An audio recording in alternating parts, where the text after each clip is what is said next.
For a long time, margarine was marketed as the healthy choice, while butter was seen as the villain. This idea became so strong that it influenced entire generations. But the reality is more complex than this simple comparison. Butter is a direct dairy product. It is made basically by churning cream until the fat separates. Few processes, little transformation. Margarine, on the other hand, was created as an industrial product, designed to replace animal fat and last longer on store shelves.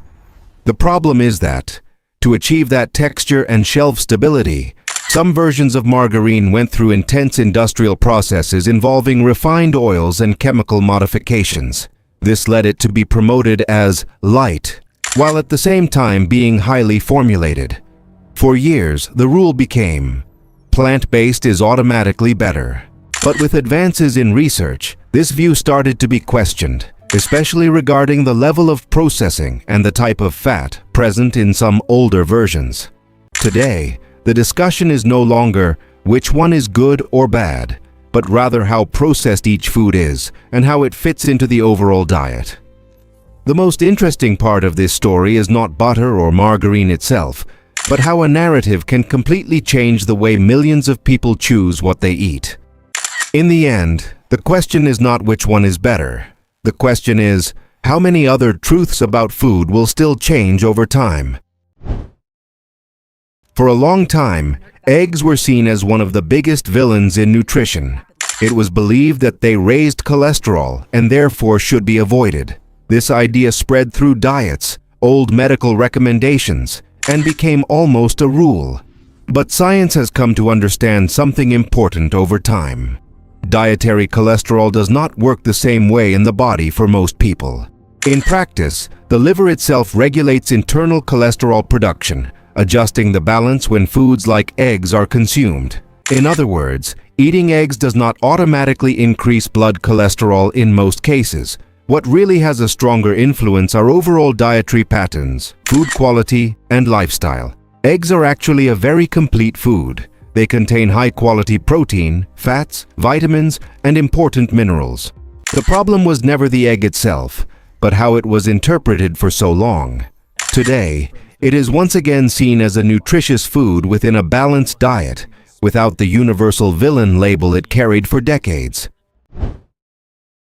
Oranges have always been treated as a symbol of health. Since childhood, many people hear that eating oranges or consuming vitamin C helps prevent colds and flu. This idea became so strong that it turned into a kind of popular, natural medicine. But when science looks at it more precisely, the story changes. Vitamin C is indeed important for the body. It plays a role in the immune system, helps iron absorption, and has antioxidant effects. However, this does not mean it can prevent a cold. Colds are caused by viruses, and exposure to these viruses is not avoided simply by eating more citrus fruits. Studies show that vitamin C does not prevent infection in most people. In some specific cases, such as people under extreme physical stress, it may slightly reduce the duration of symptoms. But that is not the same as preventing illness. Another important point is the difference between eating the fruit and drinking juice. A whole orange contains fiber, which helps control the absorption of the fruit's natural sugar. Juice removes most of this fiber, concentrating the sugar and changing the body's response. In other words, oranges are still a healthy food. They contain important nutrients, are part of a good diet, and contribute to overall nutritional balance. The problem is not the fruit, but the expectation built around it. It is not a protection against viruses, not a shield against flu, and not a replacement for habits like proper sleep, balanced nutrition, and hygiene. In the end, science does not debunk oranges. It simply adjusts how we understand their real role in health. If you made it this far and still haven't liked the video, I'll pretend I didn't see it. But the algorithm did, so you know what to do. Leave a like before I show up in your kitchen trying to convince you in person. And comment too. I want to know which of these myths you used to believe without questioning. Detox juice became popular with promises to cleanse the body, eliminate toxins, and quickly renew the system. This idea spread through diets and social media, creating the impression of a drink capable of purifying the body. In reality, the body already has natural detoxification systems. The liver filters substances, processes compounds, and removes what is not needed. The kidneys also filter the blood and eliminate waste through urine. These processes happen continuously, without the help of special juices. The problem with detox juice is not only the exaggerated promise, but also the replacement of whole foods. Many versions use strained fruits, removing fiber and increasing sugar concentration in the liquid. This can turn the drink into a source of liquid calories, without real detox benefits. In the end, juice can be part of a diet, but it has no special ability to remove toxins or replace the body's natural functions. The most important thing is understanding that health comes from overall dietary patterns, not from quick miracle solutions in daily routine. Brown sugar gained fame as a healthier version of white sugar. Because of its darker color and less refined appearance, many people believe it is more natural, less processed, and even more nutritious. This perception created the idea that it is a safer choice in the diet. In practice, both brown sugar and white sugar come from the same source, sugarcane. The main difference lies in the refining process. White sugar undergoes more intensive purification, filtration, and crystallization, removing almost all residual minerals. Brown sugar retains a small amount of molasses, which gives it its darker color and stronger flavor. Despite this difference, the impact on the body remains very similar. Both are basically sucrose, a simple sugar that is quickly absorbed and can raise blood glucose in the same way. The most common mistake is associating color or a natural look with real health benefits. The small amount of minerals in brown sugar does not make it a healthy or functional food. Metabolically, the energy effect and risks of excess intake are almost the same as refined sugar. This does not mean brown sugar is a villain, but rather that it should not be confused with a healthy food. It is still sugar, and excessive consumption can contribute to weight gain, insulin resistance, and other metabolic issues over time. In the end, the difference between them is mostly aesthetic and related to taste rather than nutrition. The real issue is not which sugar you choose, but how much you consume in daily life. Milk has long been promoted as the main supporter of strong bones, almost like a shield against fractures. This idea has spread across generations and still influences how many people see this food. Milk is indeed a rich source of calcium, as well as providing high-quality protein, vitamin B12, and other important nutrients. These elements contribute to bone structure maintenance, especially during growth phases. However, reducing bone health only to milk consumption is an oversimplification. Bone density depends on several combined factors, such as vitamin D intake, weight-bearing exercise, and overall dietary balance. Without sufficient vitamin D, the body cannot efficiently absorb calcium, even if it is present in the diet. Likewise, a sedentary lifestyle weakens bone structure over time. Milk can be part of a good diet, but it is not a guaranteed protector of strong bones. For many years, people believed that eating rice, bread, or pasta at night would automatically cause weight gain.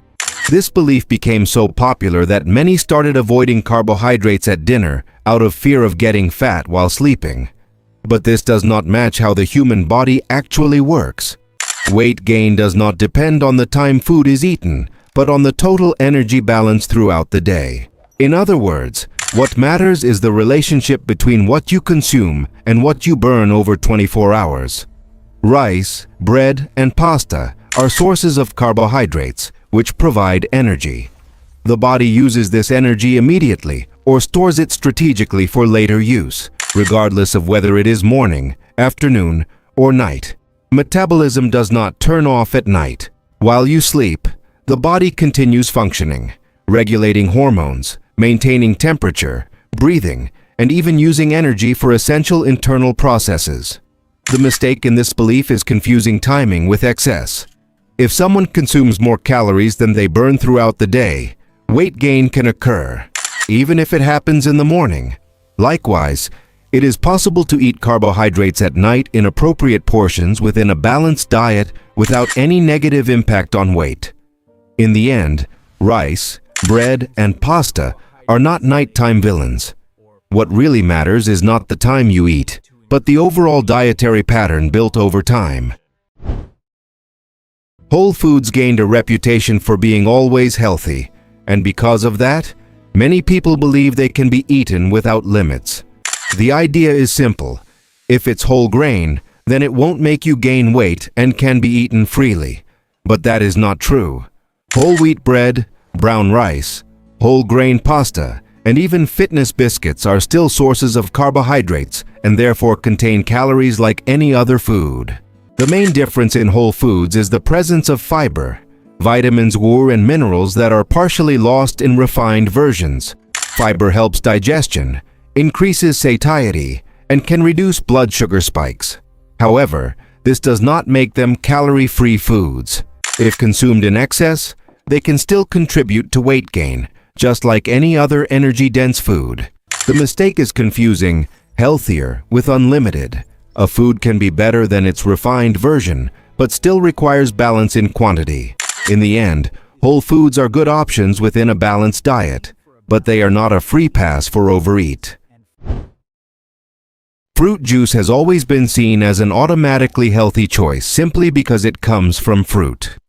This created the idea that it can be consumed without restriction and is just as beneficial as whole fruit.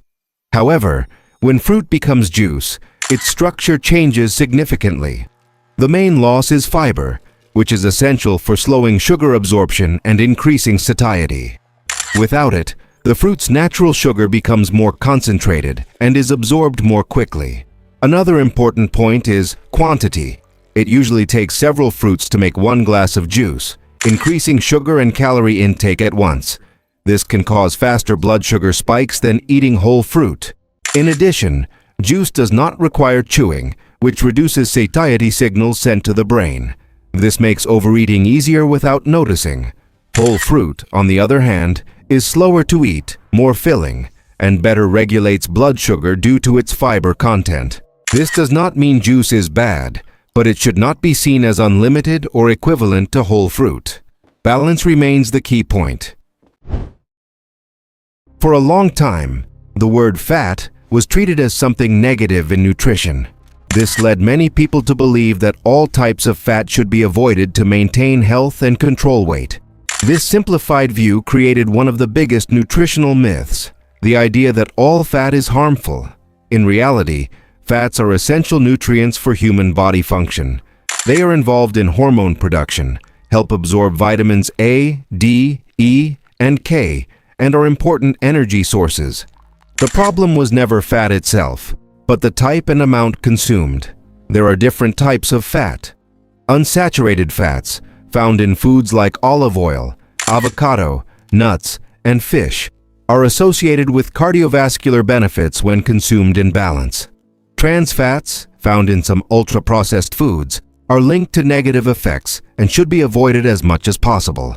Saturated fats, found in meat, dairy, and some oils, are not automatically villains, but excessive consumption can be harmful depending on overall diet and lifestyle. The big mistake was turning an entire nutrient group into something forbidden without considering its differences. This led many people to drastically reduce fat intake and, in some cases, replace it with refined carbohydrates, which can also be harmful. In the end, the key point is not eliminating fats, but learning to choose better sources and maintain balance. Health does not depend on total exclusion of nutrients, but on the overall quality of the diet over time. Light and diet products became almost automatically seen as healthier choices. Many people believe that by choosing these versions, they are reducing calories and improving their diet effortlessly. But this idea is not always true. The term light simply means that some component has been reduced, such as sugar, fat, or calories, but not necessarily that the overall nutritional quality is better. Diet means the absence of a specific ingredient, such as sugar, but this can be compensated with other components. In many cases, to maintain flavor, The industry adds sodium, sweeteners, fats, or additives.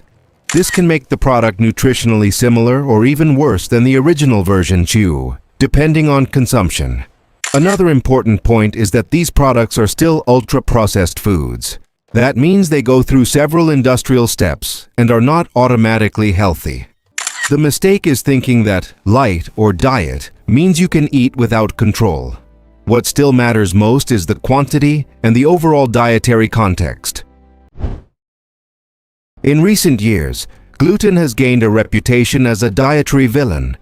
Many people have come to believe it causes inflammation, bloating, and should be avoided even without medical diagnosis.